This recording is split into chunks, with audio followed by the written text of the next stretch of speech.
बाजार बोलता है। इसमें एफआईआईज के डेटा से शुरुआत करते हैं, कुछ और डेटा पॉइंट्स देखते हैं, उसके बाद अमित सर से बात करेंगे कि कौन जो ग्लोबल डेवलपमेंट हुए हैं और उनका क्या इम्प्लीकेशन होगा और किस तरह से हमें देखना चाहिए।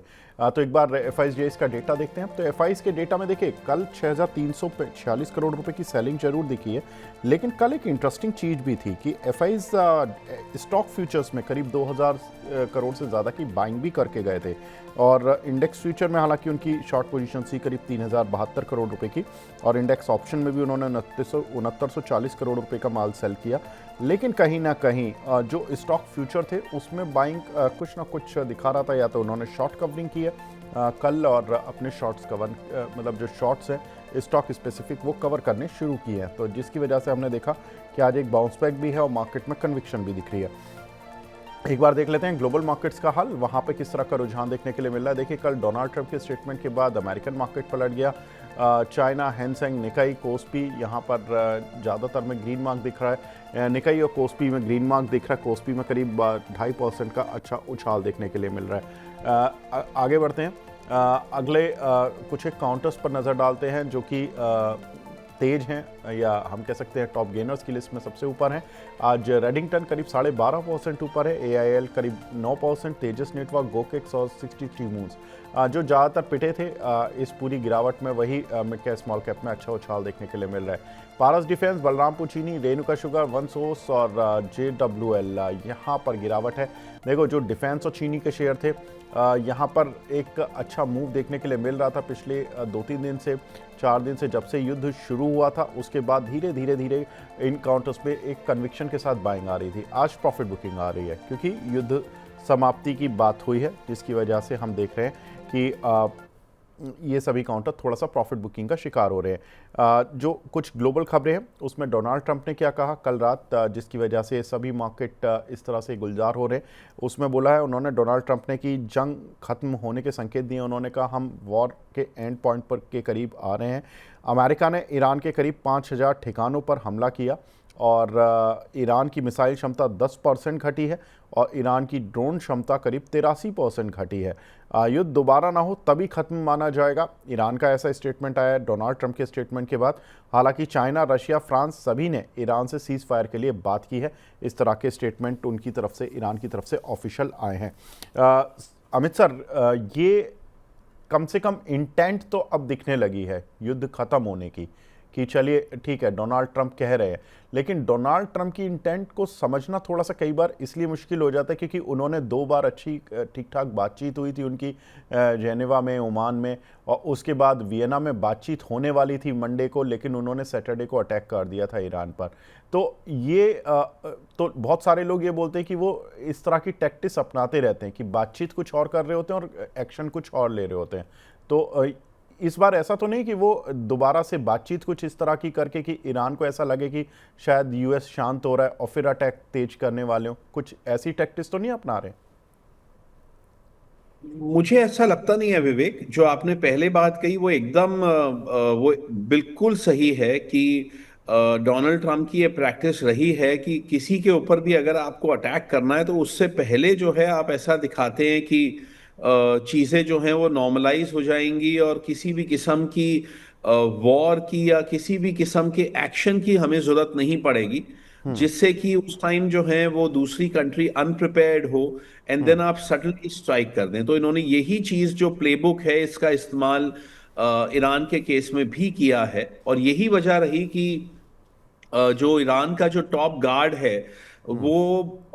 वो एक जगह पे डे टाइम में वो उस दिन मिले पिछले से पिछले शनिवार को। हम्म। और क्योंकि उनको लग रहा था कि बातचीत चल रही है तो अटैक कम से कम अभी तो नहीं हो सकता है। मगर मुझे ऐसा लगता है कि डोनाल्ड ट्रंप अब इस युद्ध को बहुत ज्यादा आगे नहीं ले जाना चाहते हैं क्योंकि थोड़ा पॉइंटलेस है। देखिए, अगर आप ईरान की मिलिटरीली अगर आप उनके सारे ड्रोन्स और मिसाइल्स खत्म भी हो जाएं हम्म। और आप जो है उनके ऊपर जो है वो उनके सारे एयरपोर्ट्स को ध्वस्त कर दें, उनकी जो है वो जो मिलिट्री नेवी है उसको और भी उनकी पावर को जो है आप हल्का कर दें, मगर तो भी जैसे ही आप विड्रॉ करेंगे तो ईरान जो है सबसे पहले इन सब चीजों को दोबारा से रिकंस्ट्रक्ट करेगा। तो ये एक किस्म का एक अब एक एंडलेस चीज बन गई है, क्योंकि कल डोनाल्ड ट्रंप ने जो बात बोली उसमें एक बहुत खास बात नजर ये आई कि उन्होंने जो खमेनी अली अली खमेनी के सन मोयत्तबा खमेनी के जो अपॉइंटमेंट को लेके उन्होंने कल कोई खास बात नहीं कही। उन्होंने ये कहा कि भाई वो बहुत अच्छे लीडर नहीं साबित होंगे। उन्होंने कहीं भी ये नहीं कहा कि हम उनको जो है वो बदल देंगे और उनको जो है हम ये कुछ भी ऐसा कर देंगे। तो मुझे ऐसा लगता है कि डोनाल्ड ट्रंप को ये बात अब समझ में आ गई है कि ये वॉर एंडलेस जो है वो खिंचता रहेगा। आप कितनी भी उनकी कैपेबिलिटीज को खत्म कर दें, जैसे ही आप वॉर बंद करेंगे वो capabilities over a period of time दोबारा आ जाएंगी। तो कहीं ना कहीं जो है मुझे लगता है कि मैं ये नहीं कह रहा हूं कि वॉर इमीडिएटली खत्म हो जाएगा, इसमें शायद अभी कुछ समय लगेगा, हो सकता है हफ्ता 2 हफ्ता समय और लगे। दोनों साइड एक ऐसे पॉइंट पे आना चाहेंगे जहां पे they can claim victory, they can say कि भाई देखो हमने अपने ऑब्जेक्टिव्स पूरे कर लिए। ईरान ये कह पाए कि भाई हमने डट कर सामना किया और हम तो जो है वो बिल्कुल भी नहीं डरे यूएस और इसराइल से। और यूएस ये कह पाए देखिए हमने पूरी उनकी लीडरशिप खत्म कर दी, अब नई जो है लीडरशिप आ गई है, अगर इन्होंने ठीक काम नहीं किया तो हम इनके ऊपर भी अटैक कर देंगे। तो मुझे लगता है कहीं ना कहीं ऑफ रैम्प का जो प्रोसेस है वो शुरू हो गया है। हफ्ते 2 हफ्ते 3 हफ्ते में जो है ये वॉर काफी हल्का पड़ जाएगा। और मार्केट्स के पॉइंट ऑफ व्यू से जो सबसे इंपॉर्टेंट बात है विवेक, वो ये है कि मार्केट के लिए ये जरूरी नहीं है कि वॉर खत्म होए। हमने रशिया यूक्रेन के केस में देखा, 24 फरवरी 2022 को वॉर शुरू हुआ, 7 मार्च 2022 को सारे मार्केट्स, वर्ल्ड मार्केट्स अपने बॉटम पे थे, और अप्रैल बिगिनिंग में सारे वर्ल्ड मार्केट्स में बहुत बड़ी रैली आ गई थी। ऐसा नहीं था कि अप्रैल बिगिनिंग में जो है वो यूएस ये रशिया यूक्रेन वॉर खत्म हो गया था या वो ऐसा लग रहा था कि वो खत्म हो जाएगा। मगर मार्केट्स ने जो है, बिकॉज जो वर्स्ट जो मार्केट्स ने इमेजिन किया था 7 मार्च 2022 को, सिचुएशन उतनी बुरी नहीं लग रही थी अप्रैल 2022 में, तो इसलिए एक बहुत बड़ी रैली आ गई। तो मुझे लगता है इस बार भी ऐसा होगा। ये मार्केट्स जो हैं वो ईरान और यूएस इसराइल के वॉर को खत्म होने की बिल्कुल भी वेट नहीं करेंगे। जहां पे भी वर्स्ट जो एजम्पशंस हैं लगेगा कि नहीं वो पूरी हो रही हैं और चीजें उतनी खराब नहीं है जितनी की आशंकाएं लग रही थी, तो मुझे लगता है एक रैली बनेगी। और वैसे भी मार्च टू अप्रैल का जो क्रॉसओवर है वो इंडियन मार्केट्स के लिए भी और यूएस मार्केट्स के लिए भी 90% प्रोबेबिलिटी रहती है कि वो क्रॉसओवर पॉजिटिव हो। तो मैं काफी कॉन्फिडेंट हूं कि between now and mid to end April आप ना केवल इंडिया में बल्कि पूरे वर्ल्ड में आपको एक ठीक ठाक रैली देखने को मिलेगी। ठीक है। तो यहाँ पर सर ने जो बुलिश होने के अपनी जो बताई बातें कि क्यों हमें सोचना चाहिए पॉजिटिव, वो बहुत इम्पॉर्टेंट है मार्केट में। लेकिन अमित सर, एक चीज़ जो कि इस पूरे वॉर के चक्कर में कुछ एक शेयर्स में डिस्टर्बेंस हुआ, कहीं पर पॉजिटिव कहीं पर नेगेटिव, ख़ासतौर से अगर हम डिफेंस शेयर्स देखें वहाँ पर एक अच्छी बाइंग बनती हुई दिखाई दी। हमने ऑयल मार्केटिंग कंपनीज़ के शेयर पिटते हुए दिखाई दिए देखे, for example IOC, HPCL, BPCL, और हमने कुछ एक ऑयल रिफाइनरी कंपनीज़ के शेयर चलते हुए भी देखे जिसमें कि रिलायंस लीड कर रहा था, एमआरपीएल लीड कर रहा था। अब सर इन सभी शेयर्स में क्या करें? आई थिंक रिफाइनिंग शेयर्स में हम काफी ऑप्टिमिस्टिक हैं विवेक, चाहे वो ओके। रिलायंस है, एमआरपीएल है, चेन्नई पेट्रो है, और बहुत सारे रिफाइनिंग के जो रिलेटेड शेयर्स हैं मुझे लगता है वो अच्छा करेंगे, बिकॉज जो जीआरएम्स हैं वो काफी ज्यादा बढ़ चुके हैं। तो जो अगली जो तिमाही के रिजल्ट्स आएंगे वो अच्छे होंगे, और इवन जून क्वार्टर के भी रिजल्ट्स अच्छे आएंगे, बिकॉज भले ही वॉर जो है वो खत्म हो जाए या काफी कम हो जाए, मगर रिफाइनिंग मार्जिन्स अभी ऊंचे ही रहने की संभावना है। क्रूड ऑयल जो है दोबारा से कोई 60-65 डॉलर नहीं होने का हमें कोई आशा दिख रही है नियर फ्यूचर में। तो इसलिए मुझे लगता है कि रिफाइनिंग स्टॉक्स जो हैं वो ओवरऑल अच्छा करते रहेंगे। जहां तक ऑयल मार्केटिंग कंपनीज का सवाल है, मुझे लगता है कि कहीं ना कहीं वो काफी एलिवेटेड थे बिफोर द वॉर, तो इसलिए जो है वहां पे एक करेक्शन लाजमी थी। तो मैं वहां पे अभी भी बहुत ज्यादा ऑप्टिमिस्टिक नहीं हूं, क्योंकि वो पहले बहुत एलिवेटेड थे, जबकि बाकी मार्केट जो है उतना अच्छा नहीं कर रही थी। तो मुझे लगता है कि रिफाइनिंग अच्छा करता रहेगा। ऑयल मार्केटिंग में मैं कोई बहुत बड़ी तेजी अभी उम्मीद नहीं कर रहा हूँ। और और आपने कौन से सेक्टर के बारे में बात की? डिफेंस। सो आई डिफेंस। थिंक डिफेंस ओवरऑल जो है वो ठीक करता रहेगा, क्योंकि डिफेंस के स्टॉक्स पहले ही काफी इस वॉर से पहले काफी पिटे हुए थे। और डिफेंस कंपनी वैसे ही अच्छा कर रही हैं, अगले रिजल्ट्स भी अच्छे आएंगे। तो मुझे नहीं लगता कि डिफेंस के स्टॉक्स में कोई बहुत बड़ी प्रॉफिट बुकिंग होगी। हाँ, वो अपने जो भी टॉप लेवल्स लगे हैं आजकल में, वहां से 3-4% जो है वो गिर सकते हैं, मगर यहां से वो कोई 10-15% गिर जाएंगे, ऐसा मुझे कोई आशंका नहीं दिख रही है। ठीक है। तो डिफेंस स्टॉक में बहुत ज़्यादा गिरावट की उम्मीद नहीं है।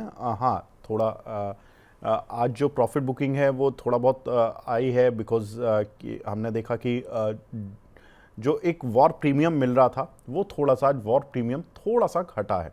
और अगर हम देखेंगे कि जो रिफाइनिंग कंपनीज हैं उन पर सर पॉजिटिव हैं।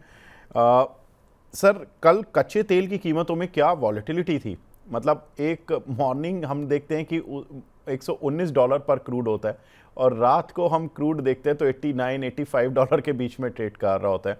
और इसके पीछे रीज़न भी रहे कि कल पहले एक बार दिन में खबर आई कि G7 कंट्रीज़ मीटिंग करके अपने जो रिजर्व्स हैं उनको ओपन अप कर देंगे। हालांकि उसके बाद फिर फ्रांस के जो राष्ट्रपति हैं उनका स्टेटमेंट कुछ अलग तरीके का आया, कि शायद उन्होंने इस पर आपत्ति जताई। और उसके बाद फिर हमने क्रूड को दोबारा हिम्मत दिखाते हुए देखा। लेकिन रात को फिर डोनाल्ड ट्रंप ने कहा कि भाई हम जो रूस पर लगे प्रतिबंध हैं उससे हटाने के उन्होंने संकेत दिए उनकी साइड से, उनके ऑफिशियल्स ने। और कल हमने देखा कि रात को कच्चे तेल की कीमतों में 10% की गिरावट थी। तेल कीमतें अब $89 के आसपास ट्रेड कर रही हैं। कल तेल कीमतों ने $119 पर बैरल तक का स्तर छुआ था। सर, क्रूड ऑयल मार्केट को कैसे देख रहे हैं आप? ये स्टेबलाइज कहाँ होगा फाइनली? मुझे लगता है विवेक की क्रूड ऑयल मार्केट अभी भी वॉलेटाइल रहेगा, मगर उतना वॉलेटाइल नहीं रहेगा जितना कि अभी हमने पिछले कुछ 2 दिनों में देखा। हमने देखा कि फ्राइडे को जो है वो कोई 15% क्रूड ऑयल बढ़ गया, जो कि अपने आप में एक बहुत रेयर चीज है। और उसके बाद जो है वो जो कल हमने जो फर्स्ट हाफ में देखा सुबह के आवर्स में, कि क्रूड ऑयल जो है वो 119-120 के रेंज में चला गया था, यानी कि कोई 25-30% की तेजी आ गई थी। और फिर वहां से जो है वो $85 भी रह गया रात तक आते आते। तो ये तो खैर वॉलेटिलिटी अनप्रेसिडेंटेड है। मुझे नहीं ध्यान आ रहा कि हमने इससे पहले कब ऐसा दिन देखा था कि क्रूड ऑयल एक ही दिन में 25% भर के 30% गिर जाए। बट मुझे लगता है कि अभी हमें ये नहीं मानना चाहिए कि ब्रेंट जो है वो कोई आसानी से $80 के नीचे चला जाएगा। मुझे लगता है कि फिलहाल के लिए जब तक कि वॉर, लो ग्रेड वॉर भी जब तक चलता रहेगा, तब तक मुझे लगता है कि $80 से लेके $100 ब्रेंट की एक नई रेंज बन सकती है आने वाले हफ्ते 10 दिन के लिए। And eventually of course Brent को नीचे जाना है, बिकॉज एक बार ये वॉर खत्म होता है और जो ईरान का क्रूड ऑयल भी वापस आ जाता है, straight of Hormuz open up हो जाता है और बाकी कंट्रीज की जो प्रोडक्शन है वो आ जाती है मार्केट में, तो मुझे लगता है कि क्रूड ऑयल जो है वो काफी गिरेगा इस साल। मुझे लगता है अक्टूबर आते आते ब्रेंट मुझे वापस $60 के नीचे दिखता है। बट हाँ, अभी आप मान के चलिए कि नियर, वेरी नियर फ्यूचर, अगले हफ्ते 10 दिन के लिए अगर 80 से लेके $100 की अगर रेंज बनती है ब्रेंट में, तो वो एक रीजनेबल रेंज है जिसके बीच में वो ऑसिलेट कर सकता है। ठीक है सर। क्रूड ऑयल अब देखिए $90 के नीचे ट्रेड कर रहा है, ये एक अच्छी चीज़ है इंडियन पर्सपेक्टिव में। और इसी का एक हमने आज असर भी देखा इंडियन मार्केट में ट्रेड होने की वजह से। सर, एक चीज़ और जो हमने कल देखा कि बैंक निफ्टी पर एक अच्छा खासा कार्नेज था आज, हालांकि वो बाउंस बैक भी ले रही है। आपका सर बैंक्स पर क्या व्यू रहेगा? देखिए, बैंकिंग के जो पिछले 2 दिनों में जो अंडर परफॉर्मेंस आया बिटवीन फ्राइडे एंड मंडे, वो बहुत सीवियर अंडर परफॉर्मेंस था। और उसकी वजह थी एक तो बॉन्ड यील्ड्स का बढ़ना, इन्फ्लेशन का बढ़ना, जिसके वजह से अगर वो सिनारियो रहता कि क्रूड ऑयल अगर बहुत ज्यादा ऊपर रहता और कमोडिटी प्राइसेस ऊपर रहते, तो कहीं ना कहीं आरबीआई के लिए एक बहुत बड़ी दिक्कत होने वाली थी और उनको अपना स्टांस जो है वो कहीं ना कहीं रिविजिट करना पड़ सकता था, क्योंकि इन्फ्लेशन फिगर्स बहुत ज्यादा बढ़ सकते थे एंड प्लस बहुत सारे बिजनेसेस अफेक्ट हो रहे थे, तो एनपीएस जो है वो बढ़ने की भी आशंका हो रही थी। तो इन तमाम कारणों के वजह से हमने देखा कि 2-3 दिनों में बैंकिंग ने बहुत सीवियरली अंडर परफॉर्म किया। मेरे हिसाब से वो अंडर परफॉर्मेंस अब खत्म हो चुका है और बैंकिंग दोबारा से माइल्डली आउट परफॉर्म करने के लिए तैयार है। हमें इस बात को मद्देनजर रखना होगा कि वॉर से पहले बैंकिंग जो है वो compare to the rest of the market ज्यादा अच्छा कर रहा था। इनफैक्ट बैंकिंग ने पिछले साल अप्रैल से लेके इस साल फरवरी तक लगातार नए हाईज कायम किए, जबकि निफ्टी जो है अपने सितंबर 24 के हाईज को बहुत मार्जिनली ही तोड़ पाया, जबकि बैंक निफ्टी ने अपने सितंबर 24 के लेवल्स को काफी कन्विंसिंगली जो है वो क्रॉस कर दिया था। सो कहीं ना कहीं वो जो आउट परफॉर्मेंस था वो थोड़ा तो न्यूट्रलाइज होना चाहिए था और वो हुआ भी है। बट मेरा ऐसा मानना है कि जो सीवियर अंडर परफॉर्मेंस पिछले 2 दिनों में हमने देखा, ना केवल इंडिया में बल्कि ग्लोबली बैंकिंग में बहुत सीवियर अंडर परफॉर्मेंस आया था, क्योंकि सडनली लोग बहुत ज्यादा वरिड थे क्रेडिट साइकिल को लेके, एनपीएस को लेके, बॉन्ड यील्ड्स को लेके। वो जैसे जैसे कंसर्न्स जो हैं धीरे धीरे ईज आउट हो रहे हैं, तो आप ये मान के चल सकते हैं कि बैंकिंग दोबारा से आउट परफॉर्म करेगा, मगर शायद उतना आउट परफॉर्म ना कर पाए जितना कि उसने पिछले साल किया जब वो लगातार हायर हाइज बनाता चला गया था। तो बैंकिंग में आउट परफॉर्मेंस दिखेगी, लेकिन उतनी नहीं जितनी कि लास्ट टाइम हमें देखने के लिए मिली थी। हायर हाइज बनाते हुए हमें मिला था मार्केट। सर, आपने बताया था स्टार्टिंग में कि आपने पिछले 2-3 दिन में माल काफ़ी कुछ लिया। कुछ आप बता पाएंगे कि सर आपने किस पर्टिकुलर सेक्टर में या कौन से शेयर्स आपने ऐड किए अपने क्लाइंट्स के पोर्टफोलियोज में? जी, विवेक, हमने जो है हमने निफ्टी, हमने ईटीएफ काफी खरीदा है। नो ये बहुत ओके। बोरिंग है, मगर हमने निफ्टी ईटीएफ खरीदा क्योंकि हमारा ऐसा मानना था कि Reliance will lead the rally. हमारा ऐसा मानना था कि इंडियन आईटी स्टॉक्स जो हैं वो अब एक रैली के लिए शायद तैयार हैं बिटवीन नाउ एंड अप्रैल। तो हमें लगा कि शायद निफ्टी जो है, एक तो ये बहुत ज्यादा हम लोग श्योर थे कि हम लार्ज कैप पोर्टफोलियो रखना चाहते हैं, क्योंकि हम केवल एक 2 महीने की रैली हम लोग प्ले कर रहे हैं यहाँ पे, 1 या 2 साल की रैली नहीं प्ले कर रहे हैं। तो ऐसे में जो है लार्ज कैप्स में आप कभी भी आसानी से आप घुस सकते हैं, निकल सकते हैं, आप उसमें स्केल अप कर सकते हैं, आप बड़े वॉल्यूम में बाइंग सेलिंग कर सकते हैं, जो कि कई बार स्मॉल कैप्स या छोटे मिड कैप्स में पॉसिबल नहीं हो पाता लिक्विडिटी इश्यूज के वजह से। सो अभी तक हम निफ्टी खरीद रहे थे, मगर आज से जो है हमने बैंकिंग भी दोबारा से हम काफी अग्रेसिवली हम लोग खरीद रहे हैं। और उसके अलावा जो है हम लोग कुछ बीटन डाउन स्टॉक्स हैं, जैसे कंटेनर कॉरपोरेशन ऑफ इंडिया है, और इस तरीके से कुछ कुछ जो स्टॉक्स हैं वो जो बीटन डाउन है उनको हम खरीद रहे हैं। रिलायंस इंडस्ट्रीज को ऑफ कोर्स हम खरीद रहे हैं अलग से भी, apart from of course it's exposure in Nifty. तो हम एक बहुत safe, conservative, large cap portfolio बना रहे हैं, which we believe should go up. ये जो, अगर if history is any indication, past wars और geo political conflicts and crisis को अगर हम देखते हैं, तो हमें लगता है कि निफ्टी में तकरीबन फ्रॉम द बॉटम 2-2.5 हजार पॉइंट की रैली बननी चाहिए। बॉटम कल लगा था 23,600, मैं मान के चलता हूं कि वही बॉटम जो है इन प्लेस है। तो तकरीबन 25,500 से लेके 26,000 तक का निफ्टी का लेवल हमें देखने को मिल सकता है बाय अप्रैल और बाय मई। तो ये थी अमित सर की राय कि अमित सर ने क्या खरीदा अपने कल क्लाइंट्स के पोर्टफोलियो में, और क्या कुछ सर ने निफ्टी को बहुत ज़्यादा वेटेज दे रहे हैं, और निफ्टी के बारे में सर ने बताया भी कि क्यों मार्केट में वो बुलिश भी हैं। सर, 2-3 चीज़ें मैं और पूछना चाहूँगा। फॉर एग्ज़ाम्पल, इस बार ये भी माना जा रहा है कि थोड़ा सा गर्मी का सीज़न एक तो अर्ली आ गया है, दूसरा थोड़ा सा प्रोलॉन्ग चलने वाला है।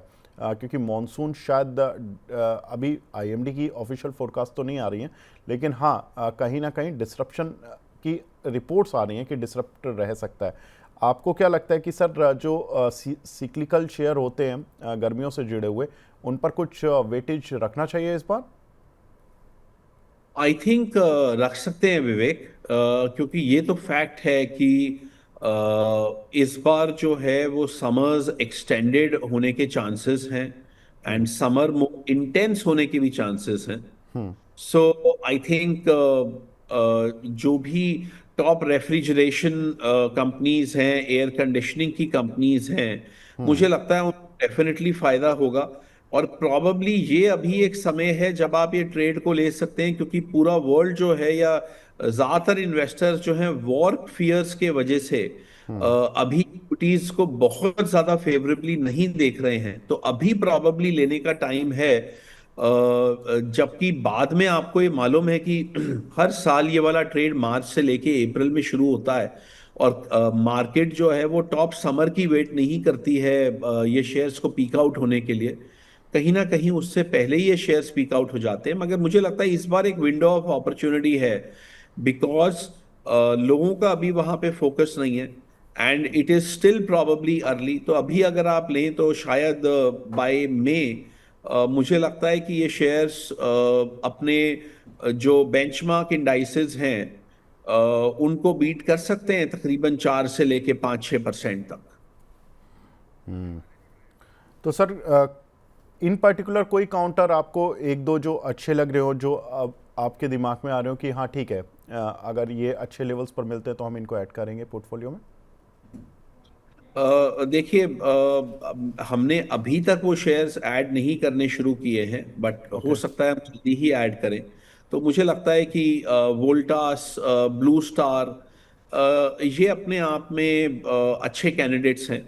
हमें ओके। बेसिकली हमें बेसिकली उन कंपनीज को खरीदना है जहां पे कि उनके ओवरऑल प्रोडक्ट बास्केट या ओवरऑल जो उनका जो टॉप लाइन है उसका एक सबसे बड़ा जो आंकड़ा है वो रेफ्रिजरेशन ऑब्लिक एयर कंडीशनिंग से आना चाहिए। बहुत सारे ऐसे कंपनीज हैं जो कि समर रिलेटेड तो हैं, मगर वो बहुत डाइवर्सिफाइड हैं, जिसकी वजह से अगर एक पर्टिकुलर कैटेगरी में उनकी सेल अगर बहुत अच्छी रहती भी है तो ओवरऑल जो टॉप लाइन है वो उसके ऊपर उतना बड़ा डेल्टा नहीं मिलेगा आपको।